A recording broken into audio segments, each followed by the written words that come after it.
എന്താ പിന്നെ കുട്ടിനെ തട്ടിക്കൊണ്ടാണ് എവിടുന്നോ കൊണ്ടുപോയി ഒരേറ്റായിട്ട് ചരലൊക്കെ നോക്കി എന്റെ മോനെ എപ്പോഴും നോക്കി നോക്ക് പാട് ഇപ്പൊ മാറിയതാണ് ഭയങ്കര ഇത് പറഞ്ഞ ഭയങ്കര വേദന കണ്ടായി പൊന്നിച്ച് മാറി കണ്ടു.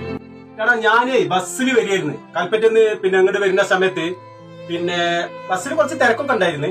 അപ്പൊ ആ സമയത്തോടെ പിന്നെ ഞാനൊരു സീറ്റ് ഇട്ട് അതിൽ ഇരുന്ന സമയത്ത് പിന്നെ ഒരു പെണ്ണുങ്ങള് ഒരു കുട്ടിനെ കൊണ്ട് ബസ് കയറി. അതിന് ബസ് കയറിയ സമയത്ത് ഞാനടാ പിന്നെ സലാമെ പിന്നെ ബസ്സിലിരുന്നപ്പോ ആ പെണ്ണുങ്ങൾക്ക് ഇരിക്കാൻ എന്തായാലും സീറ്റ് ഇല്ല. അതുകൊണ്ട് ആ പെണ്ണുങ്ങള് എന്നോട് പറഞ്ഞു കുട്ടീനൊന്ന് മടിയിൽ വെക്കോ വെച്ച്. ഞാൻ കുട്ടീനെ വണ്ടിയിൽ വെച്ചിട്ട് പിന്നെ എന്താ അറിയില്ല പെട്ടെന്ന് ഭയങ്കര ക്ഷീണം കൊണ്ട് ഉറങ്ങിപ്പോയി ബസ് കയറിയിട്ട്. അങ്ങനെ ബസ് കയറി ഞാൻ ഉറങ്ങി. പിന്നെ നമ്മളെ ഇവിടെ പുത്തൂരുവായിലെത്തിയപ്പോ പിന്നെ ഞാൻ ഉറങ്ങി ഉണർന്നു നോക്കിയപ്പോ ആ പെണ്ണുങ്ങളെ പിന്നെ എന്റെ സീറ്റിന്റെ അടുത്ത് നിൽക്കണ്ടായിരുന്നു. അങ്ങനെ നിൽക്കുന്നുണ്ട്. അപ്പൊ ഞാൻ എന്താട്ടി പിന്നെ രണ്ടാമത് ഉറങ്ങി. അങ്ങനെ ഇവിടെ കാപ്പമ്പള്ളി എത്തിയ സമയത്ത് പെണ്ണുങ്ങൾ നോക്കുമ്പോ കണ്ടില്ല. അങ്ങനെ കാണാണ്ടായപ്പോ ഞാൻ എന്താട്ടി പിന്നെ എന്തായാലും തിരക്കായതുകൊണ്ട് ആ പെണ്ണുങ്ങള് പിന്നെ ബസിന്റെ എവിടെ സൈഡിൽ എവിടെ ഉണ്ടാവുന്ന ഞാൻ വിചാരിച്ചു. അങ്ങനെ ഞാൻ എന്താട്ടി പിന്നെ മേപ്പാടി എത്തി. ഏകദേശം ആളുകൾ ഇറങ്ങാൻ നിൽക്കുന്ന സമയത്ത് ഞാൻ ചോദിച്ചു ഈ കുട്ടീന്റെ അമ്മ ആരാന്ന് ചോദിച്ചു. കുട്ടീന്റെ അമ്മ ആരാന്ന് ചോദിച്ചപ്പോ ബസ്സിൽ പെണ്ണുങ്ങളെ കാണുന്നില്ല, അത്ര തെരഞ്ഞിട്ടും കാണുന്നില്ല. അപ്പൊ ഞാൻ എന്താട്ടി ഇന്റെ ഒരു ഇത് വെച്ചിട്ട് ആൾക്കാരെ വെച്ച് ഈ കുട്ടീനെ എനിക്ക് കൽപ്പറ്റയിൽ താത്ത തന്നതാണ്, ഒരു താത്തിന്റെ കൈ തന്നിട്ട് പോയതാണ്. അപ്പൊ പിന്നെ ഈ കുട്ടീന്റെ അമ്മാനെ നോക്കിയപ്പോ കാണുന്നില്ല, ഉമ്മ എവിടെ ഇറങ്ങി നിൽക്കുക അറിയില്ല. ഇല്ല ഉസ്മാനെ, അപ്പൊ ആ പെണ്ണുങ്ങളെ ഇറങ്ങുന്നത് എനിക്ക് കണ്ടില്ല. അതിൽ ആളുകളൊക്കെ എന്റെ ചുറ്റും കൂടിയടാ. ഞാനത് ബേജാറായി പോയി. അപ്പൊ എന്നൊന്ന് വിളിച്ചൂടായിരുന്നോ നിനക്ക്? അങ്ങനെ ബേജാറായി പോയി. ആളുകളൊക്കെ ചോദിച്ചു അപ്പൊ ഈ എന്ത് വരക്കാണ് പിന്നെ കുട്ടിന്റെ അമ്മാനെല്ലാം കുട്ടീനെ ഇവിടെ തട്ടിക്കൊടുന്നു അങ്ങനെയാണ് ഇങ്ങനെയാണ്.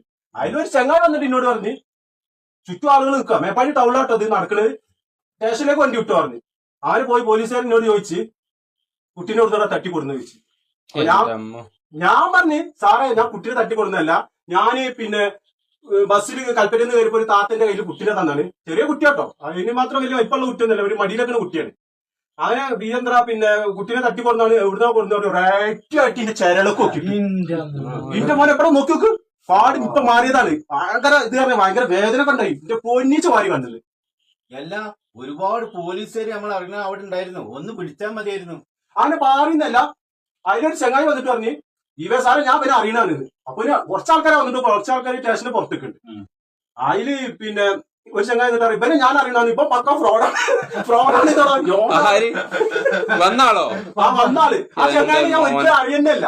അയാള് പറയാണ്ട് ഇപ്പൊ പക്ക ഫ്രോഡാണ്, അങ്ങനെയാണ് ഇങ്ങനെയാണ്. അപ്പൊ ഞാൻ പറഞ്ഞു സാറേ അല്ല പിന്നെ നിങ്ങൾ ഇതുവരെ കണ്ടിക്കണോ? ഇല്ല കണ്ടിട്ടില്ല, എപ്പോ കാണുകയാണ്. അപ്പൊ ഞാൻ ചോദിച്ചു, ഞാൻ ഇയാളോട് വേദന സഹിക്കാൻ പറ്റി ചോദിച്ച് നിങ്ങളെങ്ങനെയാണ് പിന്നെ എന്നെ ഒറ്റ പ്രാവശ്യം കാണുമ്പോ ഫ്രോഡാന്ന് പറയുന്നത്? അല്ല ഞാൻ വെറുതെ പറഞ്ഞാൽ നമുക്ക് അയാൾ പറയുന്നത്. അങ്ങനെ കഴിഞ്ഞിട്ട് പിന്നെ നിക്കാനോ ആരെങ്കിലും സലാമിനെ ഉസ്മാനെ